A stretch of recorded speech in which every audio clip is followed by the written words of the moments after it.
Welcome back to my YouTube channel. आज की video में हम लोग पार्ट 3 कवर करने वाले हैं चैप्टर ह्यूमन आई वाले चैप्टर का, कलरफुल वर्ल्ड। और उसका ये थर्ड पार्ट है, एटमॉस्फेरिक रिफ्रैक्शन से हम लोग स्टार्ट करेंगे। और यहाँ पे हम लोग सारी चीज़ें ऑलमोस्ट कवर कर ही लेंगे एंड देन क्वेश्चन आंसर्स इसके नेक्स्ट वीडियो में कवर करेंगे इंशाल्लाह। तो सबसे पहले अगर आप लोगों ने मेरे चैनल को अभी तक सब्सक्राइब नहीं किया तो जल्दी से सब्सक्राइब कर लीजिए और लाइक शेयर कमेंट कर दीजिए। और बताइए कि क्या क्या आप लोगों को क्या एक्स्ट्रा क्वेश्चंस भी चाहिए, इंस्टेंट बुक के सॉल्यूशंस चाहिए, कुछ चाहिए, मतलब जो क्वेश्चंस क्वेरीज हो वो डालिए। मैं उसकी अलग से एक क्वेश्चन वीडियो बनाऊंगी तो उसमें मैं क्वेश्चंस भी वो वाले ऐड कर दूंगी। तो एटमॉस्फेरिक रिफ्रैक्शन, ठीक है, हमने पहले रेनबो फॉर्मेशन देख लिया, ह्यूमन आई के बारे में देख लिया, डिफेक्ट्स के बारे में देख लिया। अब हम लोग आते हैं एटमॉस्फेरिक रिफ्रैक्शन पे। एटमॉस्फेरिक रिफ्रैक्शन से पता चल रहा है कि एटमॉस्फेयर के थ्रू होने वाला रिफ्रैक्शन हमने देखा है पिछले चैप्टर में कि लाइट की जो वो होती है, ये लाइट की बेंडिंग एक मीडियम से दूसरे मीडियम, जब ये मीडियम दूसरा है, ये मीडियम अलग है, ठीक है, लाइट यहाँ से जब आएगी तो यहाँ जाएगी या फिर यहाँ जाएगी, वो मीडियम के ऊपर डिपेंड करता है, ठीक है। तो you might have observed apparent random wavering or flickering of objects seen through a turbulent stream of hot air rising above a fire or a radiator। आपने देखा होगा फायर के ऊपर जो हॉट स्ट्रीम सी आ जाती है, फ्लेम सी, वाइट सी, वो आपने देखी होगी। Air just above the fire becomes hotter then the air further up. Air जहाँ से आग निकल रही है वहाँ की बहुत ज़्यादा गर्म होती है, और जहाँ से आग जैसे कि जहाँ से आग जो है ऊपर हो जाती है, जितनी ज़्यादा आग उतनी ज़्यादा कम हॉटर हो जाती है।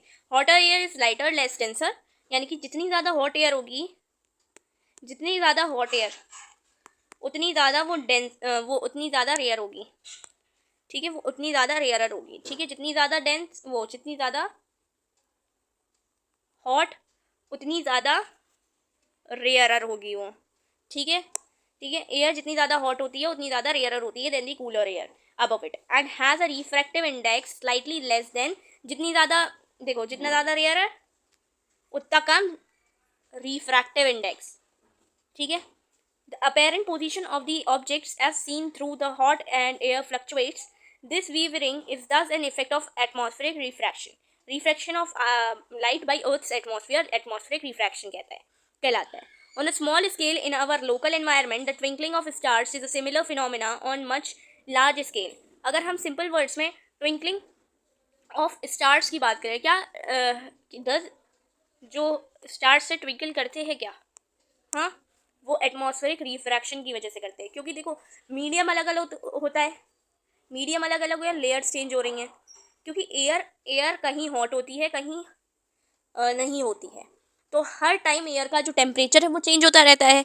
जितना ज़्यादा टेम्परेचर चेंज होगा उतना ज़्यादा रिफ्रैक्शन अकर होगा। मल्टीपल रिफ्रैक्शन होने की वजह से ट्विंकलिंग ऑफ स्टार्स पता चलता है। अभी हम देख जाते हैं कैसे। Twinkling of stars is due to atmospheric refraction of starlight की वजह से, एटमॉस्फेरिक रिफ्रैक्शन की वजह से ये होता है। The starlight on entering the earth's atmosphere, जब स्टारलाइट एटमॉस्फियर अर्थ के एटमॉस्फियर में आती है, undergoes refraction continuously before it reaches the earth. काफ़ी ज़्यादा रिफ्रैक्शन से गुजरती है वो। Atmospheric refraction occurs in a medium of gradually changing refractive index. जितना ज़्यादा रिफ्रैक्टिव इंडेक्स चेंज हो जाएगा, चेंजेस इन स्पीड आती जाएगी, उसी तरीके से हमारा जो है चेंजेस आते रहते हैं एटमॉस्फेयर में।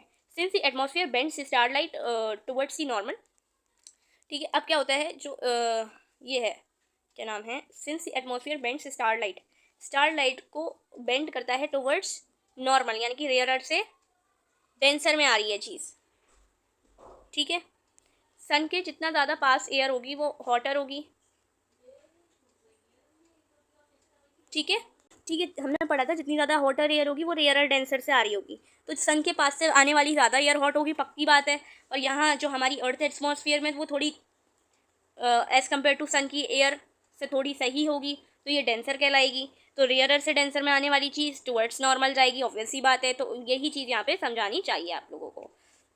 Now, the star appears slightly higher above than its actual position when viewed near the horizon. जब हम horizon से देखते हैं तो हमें ये जो actual star ये है, तो वो स्टार हमें थोड़ा ऊपर दिखाई देता है। देखो एक्चुअल स्टार ये है और ये स्टार यहाँ दिखाई दे रहा है, तो अपेरेंट स्टार पोजीशन ये है स्टार की पोजीशन, ठीक है। इतना ज़्यादा डिफरेंस आ रहा है, वो क्यों आ रहा है अभी देखते हैं। Further, this apparent position of the star is not stationary but keeps on changing slightly since the physical condition of Earth's atmosphere are not stationary, as was in the case of previous paragraph. Since the stars are very distinct हमसे बहुत ज़्यादा दूर होते हैं तो वो point size के हमें दिखाई देते हैं, वरना वो बहुत ज़्यादा बड़े होते हैं.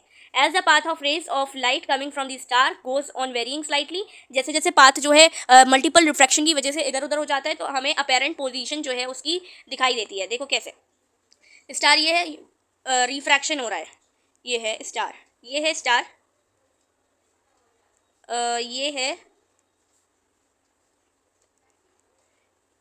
ये है स्टार मान लो, ठीक है, ये है एक स्टार, ठीक है. तो ये स्टार जो है, ठीक है, ये स्टार जो है, देखो ये स्टार जो है यूँ आ रहा है, लाइट, इसकी लाइट हम लोग यहाँ खड़े हुए हैं, इसकी लाइट आ रही है तो ये बेंड हो रही है. क्यों? क्योंकि लेयर्स चेंज हो रही होंगी. हमने खाली एक ही रिफ्रैक्शन दिखाया है, इसमें काफ़ी सारे रिफ्रैक्शन होके आ रहे होंगे. तो एक्चुअल स्टार जो होगा ना, वो एक्चुअल स्टार जो है हमें यहाँ दिखाई देगा. ये होता है एक्चुअल स्टार, यहाँ है, रिफ्रैक्शन की वजह से हमें यूँ दिखाई दे रहा है वो, ठीक है. यही यहाँ पे बताया जा रहा है. इसी वजह से जब लेयर्स में चेंजेस आते हैं रिफ्रैक्शन की वजह से, तो लाइट कहीं ज़्यादा दिखाई देती है हमें स्टार्स के अंदर, कहीं कम. तो इसी वजह से ट्विंकलिंग इफेक्ट आता है. Why don't planets twinkle? Planets क्यों ट्विंकल नहीं करते? प्लैनेट्स हमारे पास होते हैं, ठीक है, तो ये पॉइंट साइज के नहीं दिखते. The planets are much closer to the earth and are thus seen extended sources. If we consider planet as a collection of large number of point size sources, the total variation in the amount of entering light from all the individual point size sources will average out to be zero, thereby nullifying the effect, twinkling effect. अब क्या होता है, जब हम काफ़ी सारे point size planets को जोड़ लेते हैं, ठीक है, तो क्या होता है, अमाउंट जो हमारी लाइट हमारे अंदर जा रही होती है वो हमें इतनी एवरेज जो होता है उसकी ट्विंकलिंग इफेक्ट नहीं दिखा पाता है इतनी, ठीक है. तो क्योंकि बड़ी होते हैं और वो हमारे पास ही होते हैं तो ज़्यादा कुछ हमें दिखाई नहीं दे पाता है, ट्विंकलिंग इफेक्ट नहीं दिखाई दे पाता है इसमें. Advance sunrise and delayed sunset, तो हमने देखा क्योंकि हमें पता है कि अपेरेंट पोजीशन हमें दिखाई देती है, यानी कि 2 मिनट पहले ही जो सन है हमें आता हुआ दिखाई दे जाता है, क्योंकि लाइट की इंटेंसिटी होती है इतनी. क्योंकि हमने देखा ना कि यहाँ अगर सन है तो हमें ऊपर दिखाई देगा, तो मतलब 2 मिनट पहले अगर नीचे है सन तो हमें और ऊपर दिखाई देगा. तो 2 मिनट पहले हमें विजिबल होने लगता है क्या? Sun. The sun is visible to us about 2 minutes before the actual sunrise and about 2 minutes after the actual sunset, because of atmospheric refraction only. By actual sunrise we mean the actual crossing of the horizon by the sun shows that the actual and apparent position of the sun with respect to the, ये figure की बारे में ये लोग बता रहे हैं. The apparent flattening of the sun's disk at sunset and sunrise is also due to the same phenomena. ये इसी फिनोमेना एटमॉस्फेरिक रिफ्रैक्शन के फिनोमेना से होता है, ठीक है. Now scattering of light. Scattering of light जो है ये भी छोटा सा ही टॉपिक है बहुत, तो इसको भी इसी वीडियो में कवर कर लेते हैं, ठीक है. तो देखिए, the interplay of light with objects around us gives rise to several spectacular phenomena in nature. The blue colour of the sky, colour of water in deep sea, the reddening of the sun at sunrise and the sunset are some of the wonderful phenomena we are familiar with. In the previous chapter, you have learned about the scattering of light by colloidal particles. The path of beam of a light passing through a true solution is not visible. However, its path becomes visible through a colloidal solution where size of the particles relatively larger. अब क्या है, हमने ये सारे question सराइज हमारे होते हैं कि ब्लू कलर क्यों होता है, या फिर सनसेट क्यों होता है, ये सनराइज क्यों होता है, रेड कलर का क्यों ही होता है, वाटर ब्लू कलर का ही क्यों होता है, स्काई ब्लू कलर का क्यों होता है, ये सारे क्वेश्चन हम इसमें देखेंगे. Scattering of light. सबसे पहला टिंडल इफेक्ट, जिसमें हमने देखा ओपेक ऑब्जेक्ट या फिर किसी भी ऑब्जेक्ट में जब सोल्यूशन से लाइट जो है आपको विजिबल हो जाए, कोलॉइडल सोल्यूशन में not in Tyndall effect. The earth atmosphere is a heterogeneous mixture. Earth का जो एटमॉस्फेयर है हेट्रोजेनस मिक्सचर है, मतलब डिफरेंट लेयर्स से बना हुआ है, डिफरेंट मिक्सचर से बना हुआ है, ठीक है. Heterogeneous mixture of minute particles. These particles include करते हैं smoke, tiny water droplets, suspended particles of dust and molecules of air. When a beam of light strikes such fine particles, the path of the beam becomes visible. The light reaches us after being reflected diffusely by these particles. The phenomena of scattering of light by colloidal particles gives us the rise to Tyndall effect, which we have studied in class 9. This phenomena is seen when a beam of light of sunlight enters a smoke-filled room through a small hole Thus, scattering of light makes the particles visible. Tyndall effect can also be observed when sunlight passes through a canopy of dense forest. Here, tiny water droplets is mist scatter light. The color of the scattered light depends on the size of the scattering particles. Very fine particles scatter mainly blue light, while particles of larger size scatter of longer wavelengths. If the size of the scattering particles is large enough, then the scattered light may even appear white. ठीक है, तो अब क्या होता है, Tyndall effect क्या है, scattering of light, light की स्कैटरिंग को करना, दूर दूर तक फैलाना, लाइट को स्कैटर करना, इस तरीके से स्कैटर करना कहलाता है टिंडल इफेक्ट। ठीक है, ये इफेक्ट ही की वजह से आपका जो कलर्स हैं और हमारी जो आइज़ होती हैं वो सेंसिटिव होती हैं 3 कलर से, ब्लू, ग्रीन एंड रेड। ठीक है, तो ये तीनों कलर से हमारी लाइट सेंसिटिव, वो आइज़ सेंसिटिव होती हैं। तो यही तीनों कलर सबसे ज़्यादा हम देख सकते हैं। तो अब हम देखते हैं क्यों स्काई जो है ब्लू होता है। The molecules of air and other fine particles in the atmosphere have size smaller than the wavelength of the visible light. Visible light जो होती है विबग्योर होती है, ठीक है, तो इससे भी छोटे पार्टिकल्स होते हैं। These are more effective in scattering of light shorter wavelengths at the blue end than light of longer wavelengths at red. यानी कि हमें वी और आई से मतलब नहीं है अभी। क्यों नहीं है? क्योंकि वी और आई से हमें इसलिए मतलब नहीं है क्योंकि आईज में जो लाइट जिस कलर से सेंसिटिव होता है वो ब्लू, ग्रीन और रेड में होता है, और विब में सबसे पहले ब्लू आता है, ब्लू। ठीक है, ओके, ठीक है, उसके बाद क्या है, फिर लास्ट में रेड आता है। तो रेड तक तो इतना पहुंच नहीं पाता जितना विब यहाँ पहुंच जाता है। दस the red light has a wavelength of about 1.8 times the greater blue light. Blue light से 1.8 टाइम्स किसकी होती है? रेड लाइट की होती है। Thus, when sunlight passes through the atmosphere, the fine particles in air scatter the blue color shorter wavelengths more strongly than red. Red से ज़्यादा strongly जो shorter wavelengths होती हैं उसको जल्दी से scatter कौन कर देता है? Blue color वो scatter कर देता है। The scattered blue color enters our eye. वही eyes में हमारे enter करती है। If the earth had no atmosphere, there would not have been any scattering. Then the sky would have looked dark. इसलिए स्कैटरिंग होने की वजह से जो शॉर्टर वेवलेंथ वाली होती है ब्लू लाइट वो हमें ज़्यादा अच्छी तरीके से विजिबल होती है।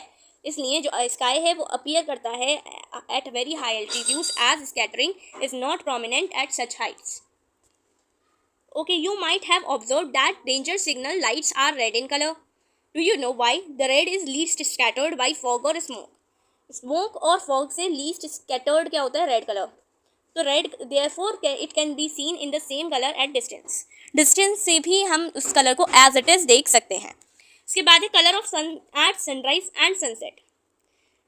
Colour of sun at sunrise and sunset. Sunrise के वक्त क्या कलर होता है और सनसेट के वक्त क्या कलर होता है? रेडिश ब्राउन सा कलर होता है। Have you ever seen the sky and the sun at sunset और sunrise? Have you wondered as to why the sun and the surrounding sky appear bright? Let us do an activity to show you that blue color के क्यों नहीं दिखाई देते हैं हमें। You will find fine particles, micro sulfur particles precipitating in about 2 to 3 minutes इस activity में। तो this is due to scattering of short wavelengths by minute collided sulfur particles. Observe the color of the transmitted light from the fourth glass. Fourth glass में जो color आ रहा है tank facing the circular holes, it is interesting to observe. Find first the orange red color and then bright crimson red color on the screen. ये देखो,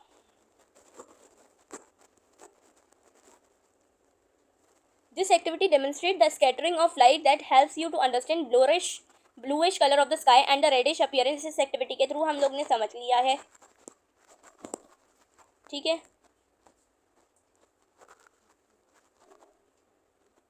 okay, now light from